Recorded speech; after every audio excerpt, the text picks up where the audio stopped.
인사드립니다. 인생 고민 해결쇼 신세계 김경란입니다. 네, 오늘도 어김없이 신세계 가족 여러분 함께하고 계십니다. 어서 오세요. 안녕하세요. 그리고 저희 신세계를 찾아주신 특별 게스트 소개해드리겠습니다. 먼저 교육 전문가이신 민성원 씨 나오셨습니다. 반갑습니다.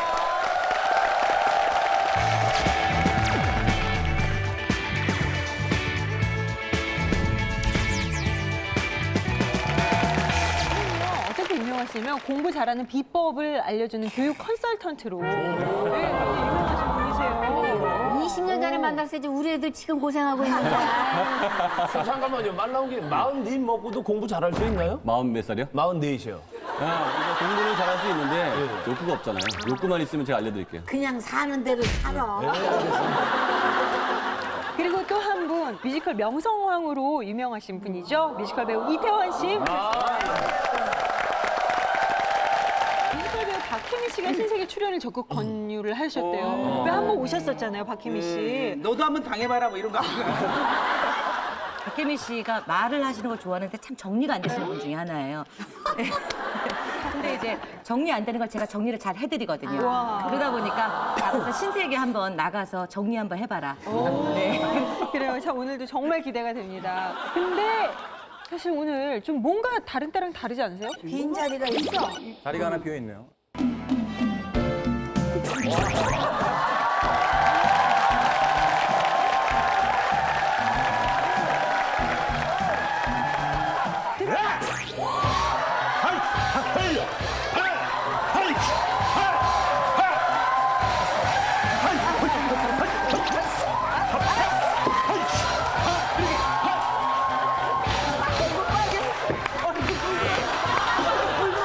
여러분, 이분 소개 좀 해드릴게요. 신동선 오산대학교 경찰행정학과 교수님 나오셨습니다.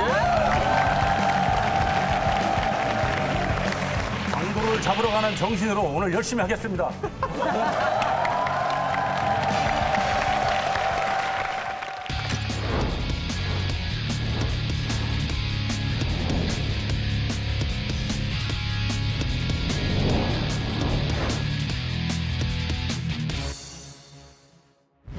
저희 남편 돈도 잘 벌고 성격도 좋고 되게 가정적이에요. 장남이라 그런지 책임감도 있고 주위에서 다 결혼 잘했다 할 정도로 괜찮은 남자라고 생각을 했어요. 그런데 며칠 전 저에게 너무 상상도 할 수 없는 고백을 하는 거예요. 내가 모르는 자기에게 하나 있다고. 아니, 당신 무슨 소리를 하는 거야 지금? 당신이 어떻게 이럴 수 있어? 사실은 4년 전에 이혼을 전제로 별거를 잠깐 했었는데 세상에 그때 잠시 만났던 여자와의 사이에 생긴 아이라고 하는 거예요. 그 여자가 결혼하게 되면서 저희 남편에게 맡아달라고 연락이 왔다는 거예요. 기가 막힌 게 3살짜리 사내 아이래요, 글쎄. 자기 핏줄인데 어떡하냐고. 남편은 그냥 친척에 맡은 거라고 이야기하자는데 그 말을 하니 더 화가 나고 아주 어떻게 할 수가 없는 거예요. 더 황당한 건 시어머니는 손녀딸밖에 없는데 갑자기 손자가 생기니까 은근히 반기시는 것 같고 속이 마음을 가라앉히고 생각해보면 얘가 무슨 죄가 있나, 저러다 잘못되면 내 책임인가. 마음이 너무 무겁고 저는 어떻게 해야 할까요?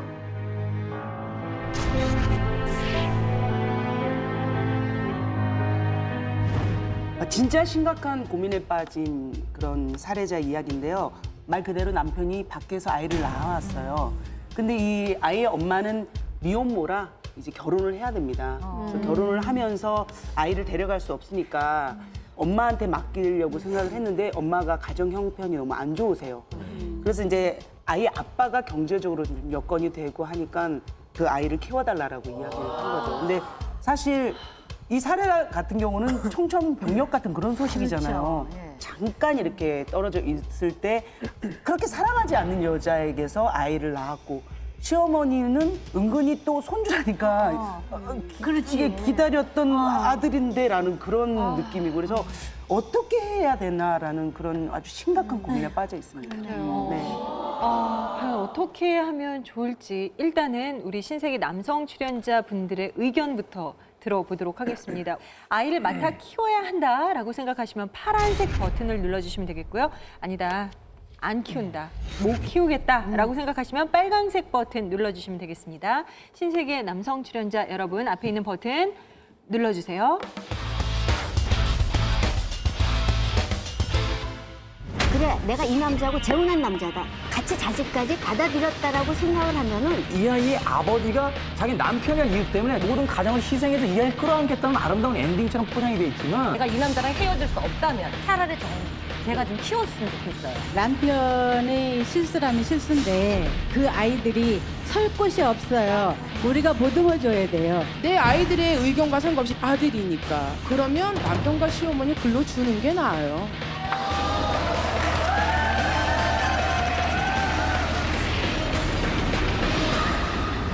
남성분들의 생각은 어떨지 결과를 보겠습니다. 신세계 남성의 선택.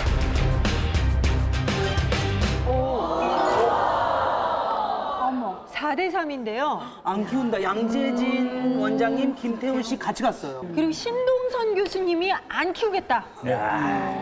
그 애기를 키우는 순간에 그 집안은 이제 폭행과 가출과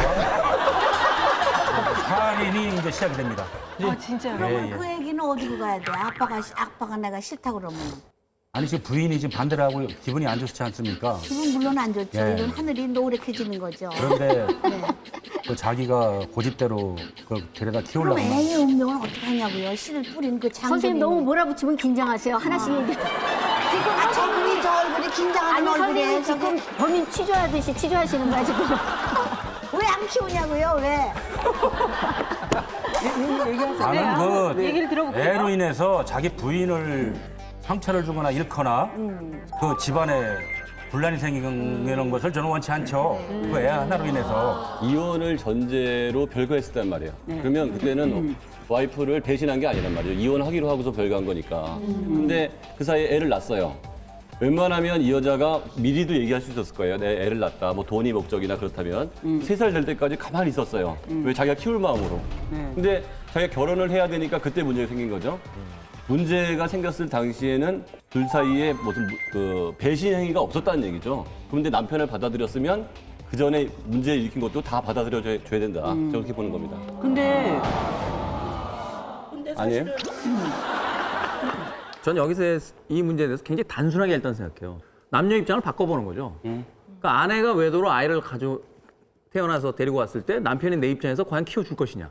안 키워주겠죠. 그랬을 때 저는 자신 없어요. 거기서 근데 외도란 말을 자꾸 쓰는데 외도가 아니라니까요, 이거는. 아침밥 와이프하고 먹고 점심 때 나가서 일 벌린 게 아니에요. 기간이 잠깐만, 터지니까 장민영 변호사님. 이혼을 전제로 한 별거 상태에서 나온 거기 새로운 때문에 여자가 나타나는 이거는 외도라고 볼 수는 없죠. 여기서 법률적으로 조금만 여쭤볼게요. 이혼을 전제로 한 별거를 어디까지 이혼 상태로 인정을 해줍니까? 사실상 이혼이죠.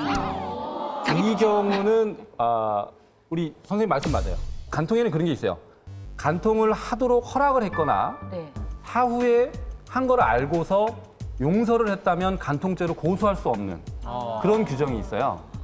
그런데 이혼 소송을 하고 있는 경우에는 법원에서는 그렇게 봅니다. 이거는 간통을 하도록 허락한 것으로 볼 수 있는 여지가 있다. 이렇게 봐요. 아, 저도 법대 나왔어요. 자, 거기까지 인정을 한다 하더라도 문제는 이 문제를 일으킨 당사자는 그 동떨어져 있는 자기 남편과 그 여자인데 이 두 사람의 상황의 변화에 있어서 생긴 어떤 책임을 집에 있는 전혀 상관없는 어떤 여자가 물어야 된다는 것은 전 이건 맞지 않는 상황이라고 보는 거예요. 그쪽에 외할머니나 이모들이 경제적인 어려움 때문에 남편이 떠안게 됐다고 생각한다면 남편이 경제적인 상황을 통해서 그것을 그쪽 집안에서 해결할 수 있도록 어떤 그 대안을 가지고 자기 아내를 상대를 해줘야지. 사실 이 여자 입장에서는 그렇잖아요. 내가 뭔 일을 어떻게 했다고 잠시 남편과 떨어져 있다가 그 하나의 책임 때문에 남편이 그 상황에서 만들어 놓은 아이를 내가 키워야 된다. 예, 지금 말씀하시는 거 우리가 듣기가 좀 더 자꾸 밑으로 빠져들어가는 것 같은데 내가 한 예를 들어서 우리 주위의 친척 중에 남편이 이제 다른 여자를 봤어요. 부인 몰래지 물론. 그건 외도라고 할 수가 있는 거죠. 그 아이를 낳은 거를 아기를 못 키우겠다 그러니까 데려왔어요. 딱 보니까 누가 뭐래도 자기 남편의 애야. 똑같이 생겼고. 똑같아. 아주 뛰어난 수려한 미모야. 그래 딱 보고 있는데 이걸 어떡하나. 그러니까 부인이 워낙 강하니까 그냥 에이 뭐라도 고아원에 갖다 준 거예요. 그때는 1959년도입니다. 갖다 줬어요. 근데 애를 갖다가 보낸 여자는 남편이 잘 키우기를 바랬겠죠. 근데 우리 애기 어떻게 됐어요? 했더니 몰라, 집사람이 어디다 갖다 줬는데 없어졌어. 그러니까 여자가 울며 찾아보니까 갖다 맡겼는데 애가 이미 죽었어요. 네. 그러니까 여자가 악이 오르는 거야. 악이 오르니까는 그 남자를 딱 붙잡은 거예요. 결국은 이 부인은 그 실망감에 이혼을 했어요. 애 셋을 데리고 이혼을 한 거예요. 가정이 파탄이 나는 거예요. 이거를 받아주면은. 근데 이 경우는 조금 다르다고 생각해. 시어머니가 지금 은근히 좋아한다고 그러죠? 네. 시어머니가 키워야 돼. 갑자기 시어머니로 갔어요?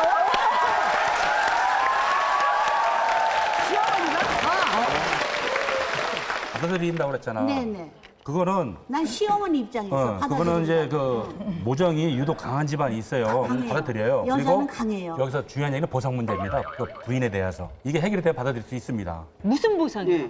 제가 볼 때는 현찰이 제일 좋은 것 같습니다. 현찰은 어떻게 해요? 한 번에 돈 있는 집 같으면은 네. 한 달짜리 들어오면은 1억 부인 주고 네. 2달짜리 같았으면 2억 주고 3달짜리 같으면 3억 주면 아니, 돼요. 그러면 20살짜리 데려오면 20억이에요? 일단 뭐 무조건 키워야 되고요. 유교 사상 나쁘네.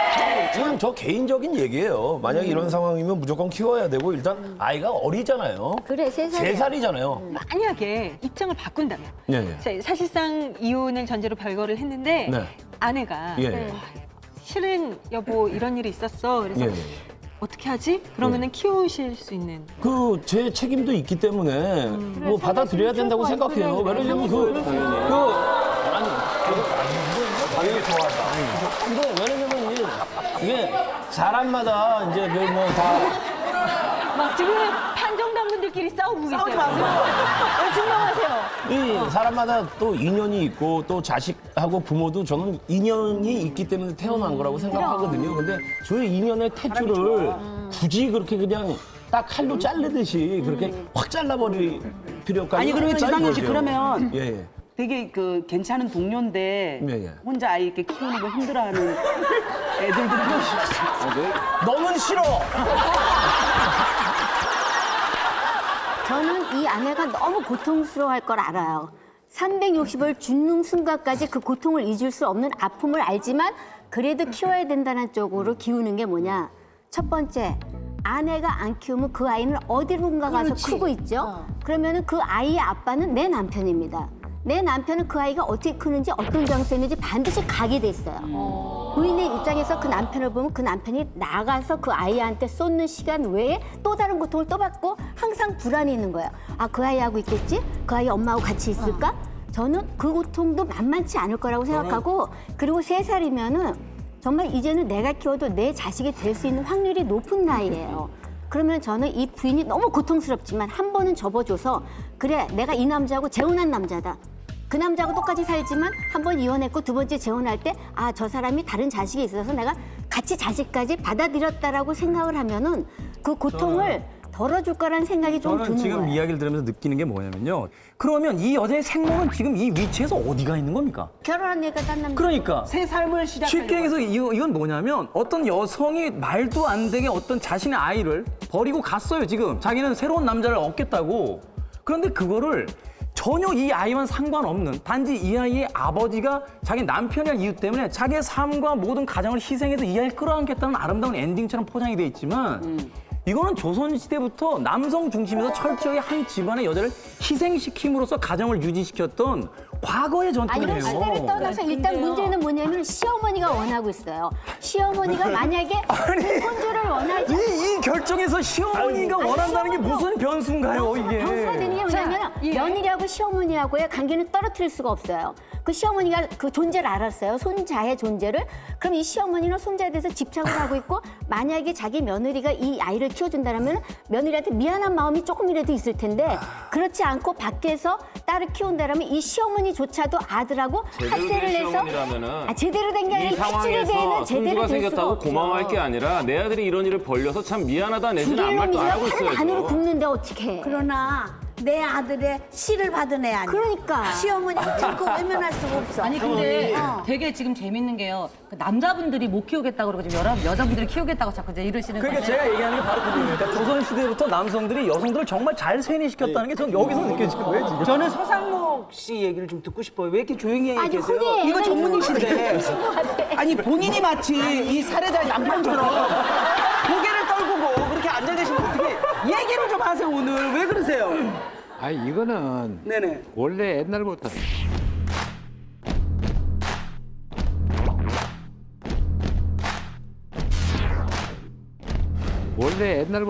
남의 집 일인 간섭하지 마라. 남의 집 일인 간섭하지 마라.